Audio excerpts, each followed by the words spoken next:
Between the year 2000 and the year 2010, if you had money in the S&P 500, here's what happened to it. Basically, nothing. A full decade and your investment was roughly back where it started. Wall Street has a name for this. They call it a lost decade. Now, here's the question that matters. What happens if that 10-year stretch doesn't happen while you're in your 30s still working, still adding to your 401k, but instead happens right after you retire, while you're pulling money out of your portfolio to pay your bills? The single difference in timing can be the difference between a retirement that works and one that doesn't. Stick with me because by the end of this video, you're going to understand exactly what a lost decade does to a retirement plan, why it's not really about the average return at all, and one strategy that can take this risk off the table completely. So let's start with what we actually mean by a lost decade. It's a stretch of 10 years or more where a major index, like the S&P 500, delivers close to zero cumulative growth. Not one bad year, not a scary 6 months, an entire decade of essentially standing still. And this isn't hypothetical. It already happened. Between 2000 and 2010, we lived through the dot-com crash and then the 2008 financial crisis. And an investor who simply held the S&P 500 through that entire period ended up almost exactly where they started. Here's what trips people up though.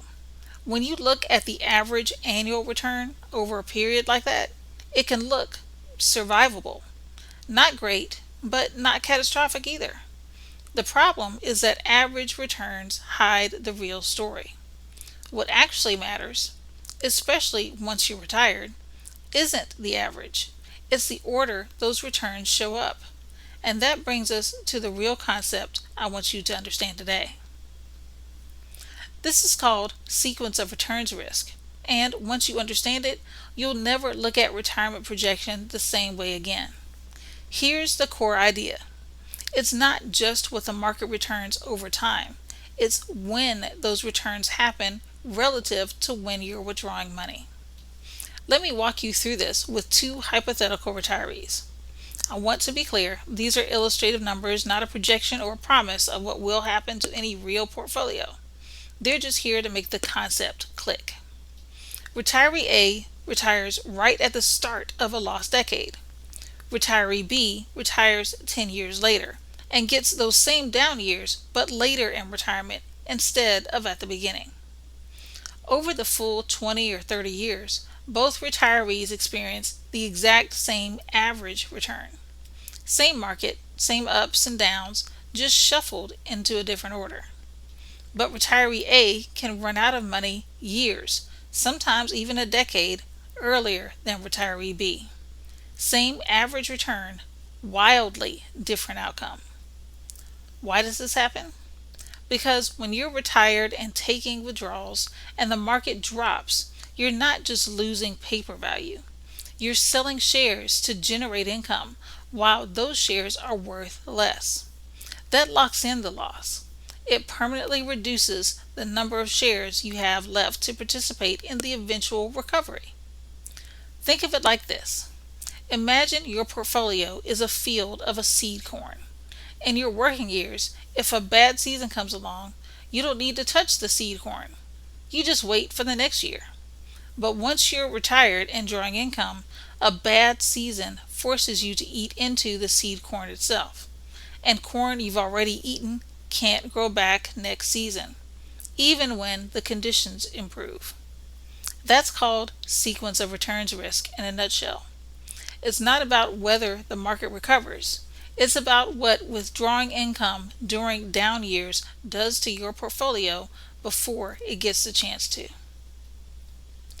Now, this risk isn't evenly distributed across retirement. There's a specific window where it does the most damage. And in retirement planning world, we sometimes call this the retirement red zone. Roughly the first 5 to 10 years after you retire. Why this window specifically? because this is when you're drawing down your portfolio for income at the exact same time it still needs to grow to last you the next 20 or 30 years.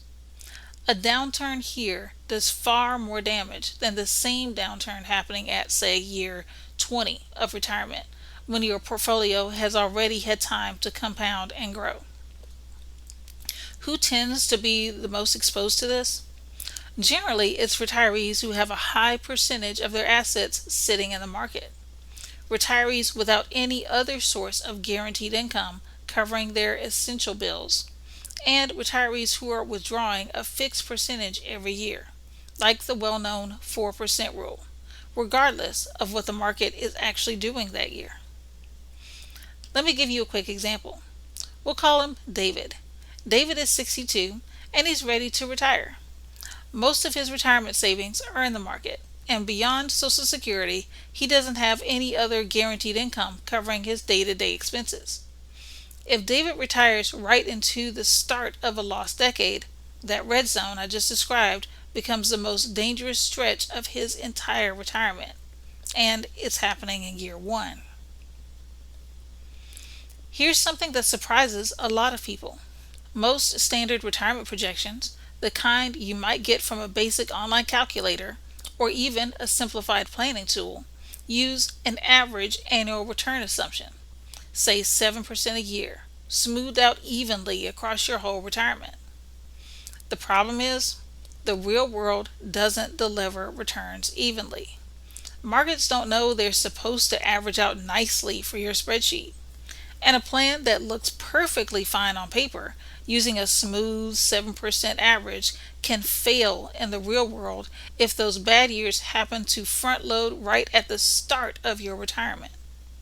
This is exactly why relying entirely on market-based withdrawals to cover your essential non-negotiable expenses, the bills you have to get paid no matter what, carries real risk. You don't get to choose when the down years happen. The market decides that for you. So the question becomes, how do you build a plan that isn't at the mercy of that timing? This is where a strategy called an income floor comes in, and it's generally one of the most useful concepts in retirement planning. Here's the principle. You separate your expenses into two categories: essential expenses, housing, food, healthcare, the things you have to pay no matter what the market is doing, and discretionary expenses, like travel or hobbies, where you have flexibility. Then you cover those essential expenses with income sources that aren't tied to market performance at all.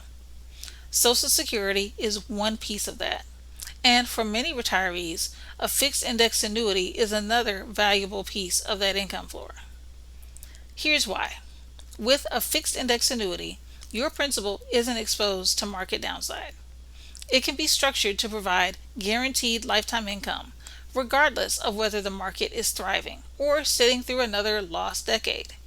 And because that income isn't coming from selling shares, it removes the need to draw down depressed assets during a downturn, which is the exact mechanism that does the damage in sequence of returns risk. I want to be very clear here because this matters. A fixed index annuity isn't a replacement for all investing and is not a magic solution. It's one tool used alongside smart Social Security timing and thoughtful portfolio management to make sure the money you absolutely cannot live without is never exposed to the timing of a lost decade. And I do need to mention, any guarantees associated with an annuity are backed by the claims paying ability of the issuing insurance company, not by a government agency or by me. This isn't about eliminating risk from your entire financial life. It's about being intentional regarding which dollars are protected and which dollars are free to stay invested and grow. Let's tie this all together. The real risk in retirement isn't the average return you'll earn over the next 20 or 30 years. It's when the bad years happen to show up, and that's something completely outside of your control. The fix isn't to try to predict the market or to time it perfectly. Nobody can do that reliably.